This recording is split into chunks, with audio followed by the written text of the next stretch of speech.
अब तपाईहरुले YouTube च्यानलमा इजी तरिकाले चाहिँ भिडियोहरु भाइरल गर्न सक्नुहुन्छ। जस्तै कि YouTube को अहिले नयाँ फिचर आइसकेको छ। त्यो फिचर गर्नुभयो भने तपाईको चाहिँ एकदमै छिटो च्यानल चाहिँ ग्रो हुन्छ र भिडियोहरु भाइरल पनि हुन्छन्। त्यो फिचर गर्नका लागि तपाईले आफ्नो मोबाइलमा भएको YT स्टुडियो एप्लिकेसनलाई चाहिँ ओपन गर्नुहोस्। YT स्टुडियो एप्लिकेसनलाई ओपन गरिसकेपछि हेर्न सक्नुहुन्छ। अनि त्यसपछि यहाँनिर एउटा अप्सन देख्न सक्नुहुन्छ कन्टेन्ट। त्यहाँ चाहिँ क्लिक गर्नुहोस्। कन्टेन्टमा क्लिक गरिसकेपछि तपाईले आफ्नो कुनै पनि एउटा चाहिँ कन्टेन्ट चाहिँ यहाँबाट सिलेक्ट गर्न सक्नुहुन्छ। जुन चाहिँ भिडियो तपाईले भाइरल गर्न चाहनुहुन्छ, जुन भिडियोमा चाहिँ सब्स्क्राइबरहरु बढाउन चाहनुहुन्छ, त्यो भिडियोलाई चाहिँ यहाँबाट सिलेक्ट गर्नुहोस्।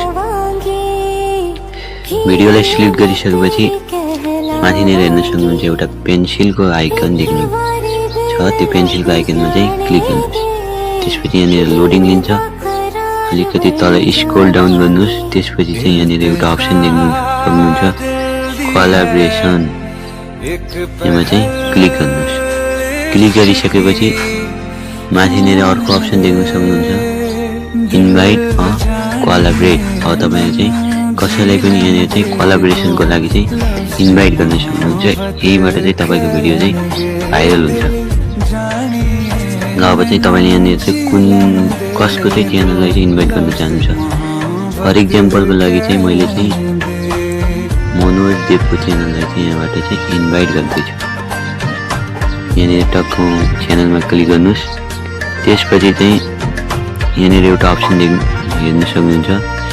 यसलाई चाहिँ अफ गर्ने कि अन गर्ने भनेर चाहिँ कतिपय चाहिँ कन्फ्युज हुनुहुन्छ। यसलाई चाहिँ तपाईले अफ गरे पनि हुन्छ, अन गरे पनि हुन्छ। यदि तपाईले यसलाई अन गर्नुभयो भने जोसँग पनि तपाई कोलाबोरेसन गर्दै हुनुहुन्छ नि, त्यो तपाईको YouTube च्यानलको एनालिटिक्स चाहिँ त्यसको च्यानलमा पनि सो गर्छ। यदि तपाईले यसलाई अन गर्न चाहनुहुन्छ या अर्कोलाई पनि आफ्नो च्यानलको चाहिँ एनालिटिक्स देखाउन चाहनुहुन्छ भने यसलाई अन गर्न पनि सक्नुहुन्छ, नत्र भने यसलाई यहाँबाट अफ गर्न पनि सक्नुहुन्छ। कुनै पनि फरक पर्दैन। अनि यहाँ तलनेर अर्को अप्सन देख्नुहुन्छ क्रिएट लिंक। यसमा चाहिँ तपाई क्लिक गर्नुस् र तपाईको लिंक चाहिँ क्रिएट हुन्छ। र यहाँनिर हेर्न सक्नुहुन्छ कपी भन्ने एउटा अप्सन आएको छ। यहाँनिर चाहिँ यो लिंकलाई चाहिँ कपी गर्नुस्। तपाई ध्यान राख्नु होला कि यति गरिसकेपछि चाहिँ तपाईले चाहिँ एउटा कुरामा चाहिँ ध्यान राख्नुपर्छ कि तपाई चाहिँ कोलाबोरेसन चाहिँ आफ्नो लेभलको युट्युबरसँग मात्रै गर्नु होला। जस्तै कि तपाईसँग 5000 सब्स्क्राइबर छ भने तपाई 10000 सब्स्क्राइबरसँग गर्न सक्नुहुन्छ।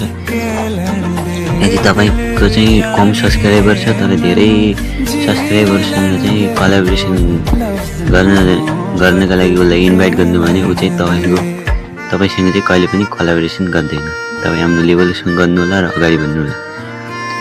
आजको भिडियो कस्तो लाग्यो कमेन्टमा गएर कमेन्ट गर्नु होला र यदि च्यानलमा नयाँ हुन्छ भने च्यानललाई सब्स्क्राइब पनि गर्नु होला। किनभने म तपाईहरुको लागि यस्तै इन्ट्रेस्टिङ भिडियोहरु पनि ल्याएर आएको हुन्छु।